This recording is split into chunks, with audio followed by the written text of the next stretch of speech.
Good morning sa lahat.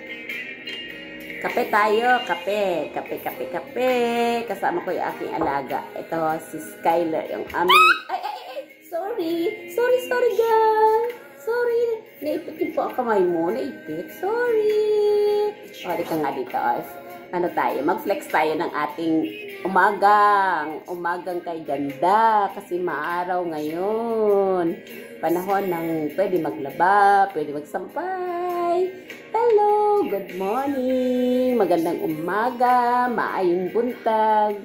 At mayad nga aga sa lahat ng mga Ilonggos at mga Ilonggas dyan. Hoy, sis. Hey, good morning na, Sky. Good morning. Tara, magkape tayo ng Lychee Coffee. Ganoderma Coffee. Ito po siya.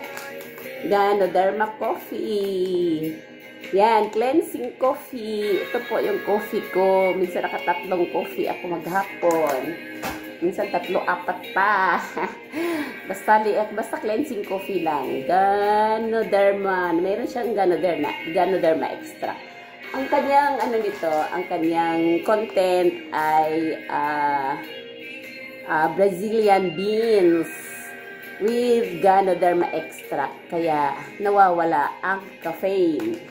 At saka yung benefit ng Ganoderma is maraming benefits po.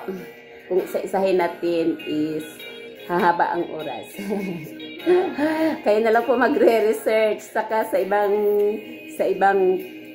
content ko, meron din po akong ginawang mga benefits.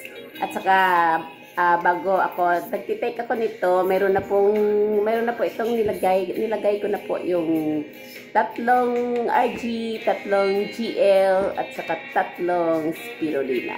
Tinatanggal ko po sa kapsula. Tinatanggal ko na siya para direct to my nerves.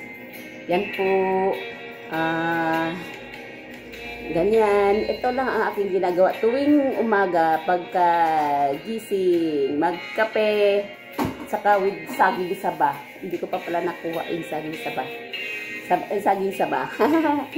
Okay, good morning po sa lahat. Bye-bye. Please support na lang po, like and share. And ano pa ba? Sige, bye-bye na po. Bye-bye na, Sky. Bye-bye na, Skyler. Hello. Bait-bait ang aming alaga. Ganoderma din ang product nito. Ang ginagamit nito. Ang vitamins niya is RG, GL, at saka spirulina din. Same din sa aking food supplements. Yun lang po. Bye-bye. Kanina pa ako nagbababay.